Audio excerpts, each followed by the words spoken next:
It's like, it has history, culture, geography. It's much broader. So, as a scholar, we all are Asian, by the way. But what does it mean? Uh, Similarly, we are all Southeast Asian, or you are all Southeast Asian. What does it mean? It means nothing. What it means more is if you're ASEAN, because then you have signed onto something which was not out of your choice. You were not born into it. You didn't inherit that condition. But so I am always considered as an Asian or Western, because I lived half of my life in Asia, half of my life in West. But where do I belong is what I say. Well, I am an Asian, okay, or Indian for that matter. So I have multiple identities. So I think for Southeast Asia, ASEAN, we have to that's the best we could. ASEAN will always have this political, deliberate identity. To me, that's more important because you have got that out of choice, not out of inheritance, or you're born into it. But ASEAN, Southeast Asia will always be an entity that people will designate. But I am not sure Southeast Asia will continue into the future, because I told you, Southeast, or at least the definition of the region. Until 1955, India was part of Southeast Asia in many American and British diplomatic documents, or even the documents of the Bandung Conference. Now we don't include India. Similarly, all these terms, Middle East, Far East, how many people use the term Far East? That was a British colonial foreign office invention. Nobody uses, except the British, by the way. There's still British old-timers talk about Far East, but we never think about it. So I'm not sure Southeast Asia will remain, unless ASEAN remains. And this is why I think ASEAN is the agent of Southeast Asia. But I cannot take Southeast Asia for granted unless there is ASEAN continuing. I am really not sure that we could have a Southeast Asia region if what happened in Cambodia last year happens many times over. Or, something happens and a bunch of ASEAN countries decide to go to China, others decide to go to America, and there'll be a very different dynamic. Crisis can undermine it, as somebody said, and even intense globalization can undermine it. A lot depends on this deliberate purpose of keeping ASEAN going. Now, several of you asked about civil society. This is, and I think the very interesting point. I coined the terms non-official, official, and semi-official. And these are binaries, yes. So I think it's better to take a multi-actor perspective. I agree completely. So maybe this is something for me to think about. I actually do have a term called participatory regionalism, where regionalism becomes participatory, just like democracy, politics becomes participatory, with the participation of NGOs and other actors like Track 2.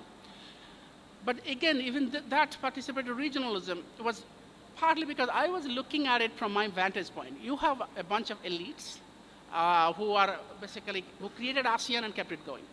The civil society is knocking at the door, not happy with ASEAN's human rights policy, Myanmar, East Timor. But they're not getting enough space because countries themselves are internally authoritarian. So authoritarian countries don't allow civil society internally. They will not allow civil society to operate across ASEAN, in the region. But slowly I saw that changing. It changed in Thailand. Bangkok is the capital city of NGOs, of regional NGOs. But it happened in Philippines, happened in Indonesia. And I see that, and ASEAN countries are paying attention, not all of them. Vietnam and all don't allow civil society participation in ASEAN meetings. But it's changing. So I thought participatory regionalism, which includes co-opting or bringing NGOs into the ASEAN process would be a good term. But at the same time, maybe we need a more complex word or phrase and get rid of this binary, non-official, semi-official. It took me a long time to come up with these concepts, but I think I'm happy to revisit that. But where is ASEAN going in terms of civil society? And I think one question was, what's the difference between NGOs, civil society, and people? Well, civil society is not people, you're right. But it's more people than states in some way, especially in non-democratic societies. But civil society is organized, it has a purpose, it has an advocacy function. People are people. People are a multitude who participate in governance, but also they are ultimately the audience of any regional or national project of governance. Now, would we see an ASEAN of the people? You know, the People's ASEAN is a slogan of the ASEAN sociocultural community. Will we see a People's ASEAN? Again, one has to be very careful about being optimistic here. The European Union, 10 years ago, we thought had developed a People's European Union. We talked about European identity. I can give you newspaper clippings say Europeans have developed a European identity. But then we know it was not true. It was not true in Britain. It was not true even now after this crisis. It's not true anywhere in Europe. The Greeks hate the Germans, and the Germans don't like the Mediterraneans. All these things that we find in Southeast Asia to some extent also happens. One could have multiple identity, but how do you improve peoples-to-people interaction? That will only happen if we have much more sort of a, it cannot happen because of states. It has to happen on the ground. And tourism travel will have to happen. But you know, I'm not too worried about People's ASEAN being, meaning, if we define People's ASEAN as one single people who forget about national boundaries. I actually think diversity is very interesting. It's good for states to remain states in the distinct, or societies in a distinctive way. I get bored in the European Union because you know, the diversity was going away. Everybody has to do the same thing. And I think it's boring. It's good to have diversity. And ASEAN's way, it was good that ASEAN did not follow the European Union, and that's also because now European Union doesn't have too much gloss, it lost a bit of its gloss, partly because it tried to harmonize too much. I mean, as British Prime Minister David Cameron said, and the only thing I agree with David Cameron, you cannot harmonize everything. It's not good to harmonize everything. It's good to have, I would like to feel different in Thailand than I do feel in Malaysia and Indonesia. This diversity is good, as long as we avoid war. Conflict is okay, little world conflict, as long as it doesn't lead to war. I think diversity is really good. And let's keep it that way and not worry too much about People's ASEAN being, meaning everybody talks and looks and loves in the same way. This is a region, is interesting because of its diversity, which is one of the messages of the book, is the diversity of the region that makes it distinctive. And that's not my word, by the way. It was Hans-Dietrich Evers, a German scholar, who actually said that. And I've been criticized for saying that. It's like an oxymoron, diversity. But I think you have to live in this region to understand what I'm talking about. I love the idea that even in Indonesia, we have different parts of Indonesia. Bali is not the same as Java. And I have traveled everywhere in Southeast Asia. This is one claim I could make, that there's no country, no part of Southeast Asia I haven't been to in the last 20 years. And I love this region because it is diverse. And if People's ASEAN is like harmonizing, that's not good. But if People's ASEAN means not fighting, and that's important, that creating an identification with people, among people, to avoid outbreak of conflict is good. And I hope ASEAN will do that. There's a barrier to that, that's historical memories in some countries. But again, as you know, I am an ASEAN optimist in many ways. I actually think this region has less problem compared, and because I also study comparative regionalism, that's one of my fields. If you compare regional regions and regionalism, you will be pretty hard-pressed to find another region outside of the West where the relative stability and peace is as good as ASEAN. As Surin Pichuan likes to say, it's one less region to worry about. So people might ignore ASEAN because you don't worry about too much. We don't have nuclear proliferation here. We don't have huge conflicts. I mean, the last major real war here was in, Vietnamese occupation, invasion of Cambodia, really. So I think this region is, in that sense, doing quite well in its existing model. I would strengthen it. I'll make sure conflict management mechanisms are created to manage that. And that leads me to the point that Raja made. What is the role of ASEAN Secretariat? Well, it's a really very important question, and he, having worked there, knows this. It's a bit frustrating that some of the expectations that we had about a strengthened ASEAN Secretariat has not worked out as well as it should have. It has in some ways, but in some ways there have been sort of unintended consequences. One unintended consequences, and since I'm not official, I can be frank about it, is the fact that previously the ASEAN Secretary General could do things on his own because the regulators, people who control the ASEAN Secretary, who he has reported to, actually were sitting in their national capitals. So it was ASEAN foreign ministries which actually supervised the ASEAN Secretary General, but they were actually back in their home state, home country. Now they are actually based in Jakarta, right next to the ASEAN Secretariat. And they meet all the time. So it creates dual identity because are you going to listen to the Secretary General or are you going to listen to the Committee on Permanent Representatives?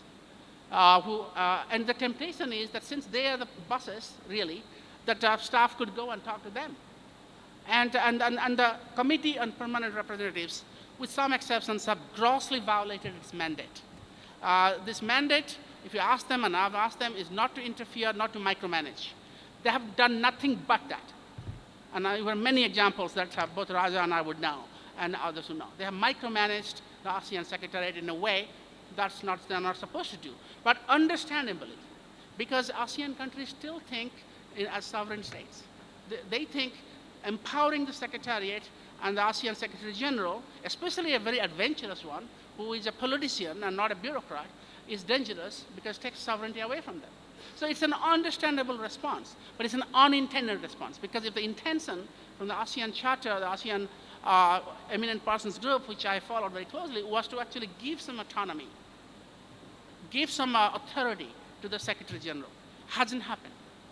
And in fact, it's been the other way around. So once one person told me, I can't quote names, but a former very senior official in ASEAN Secretariat, that the freedom of action of ASEAN Secretary General has actually diminished under the Charter. And it was actually, especially in signing memorandums and agreements with third parties, it's much more difficult for the Secretary General to do that. And if you can do that, you're not having an autonomous secretariat or with authority. And it's a regression. And I hope in the revision of the ASEAN Charter that's forthcoming, they will address that and make it more, give a little more authority to the ASEAN Secretariat, our Secretary General. And finally, if I see, finally, the overall future, I was told that if we didn't have, the last question from the student, if, what was Southeast Asia before ASEAN? Three things: a strategic command, the ASEAN, Southeast Asia Strategic Command, a theater of the Cold War, and an appendage of Indian and Chinese culture. It sounds very stark, negative way of saying that, but that's how academics and policymakers in the West thought of Southeast Asia. And there's overwhelming evidence in the writings. The best experts on Southeast Asia are not Southeast Asian historians, but people who studied India and China. And they sort of then get into Southeast Asia in a sort of indirect way. Today, partly because of ASEAN, but there are other factors. The economic growth and dynamism of the region, and we have pretty good leaders in this region. Southeast Asia had actually, there have been exceptions, but generally pretty good leadership here. And they have earned a measure of autonomy. People don't think of Southeast Asia as a theater of the conflict anymore. One of the first major books on Southeast Asia, A Region of Revolt, Milton Osborne. That's the book that sort of lingers in the mind. A region of revolt. How many people talk about Southeast Asia as a region of revolt or region of conflict? That's a big change. And people talk about constructing a security community in Southeast Asia, not a region of revolt. And so similarly, people don't think of Southeast Asia as kind of a, south of China and east of India. That's how they used to think before. They think this is a region of its own. It may not be a region in the being, but a region in the making, at least. And nobody thinks of Southeast Asia only as a strategic region, like a vortex of superpower politics or geopolitics or great power politics. They think of this as an economically dynamic region. They see this as a culturally vibrant region. So the identity of Southeast Asia is broader, much more positive. And for this, for better or for worse, despite all my criticisms of ASEAN, we have to give credit to the ASEAN and its very far-sighted founders. Thank you.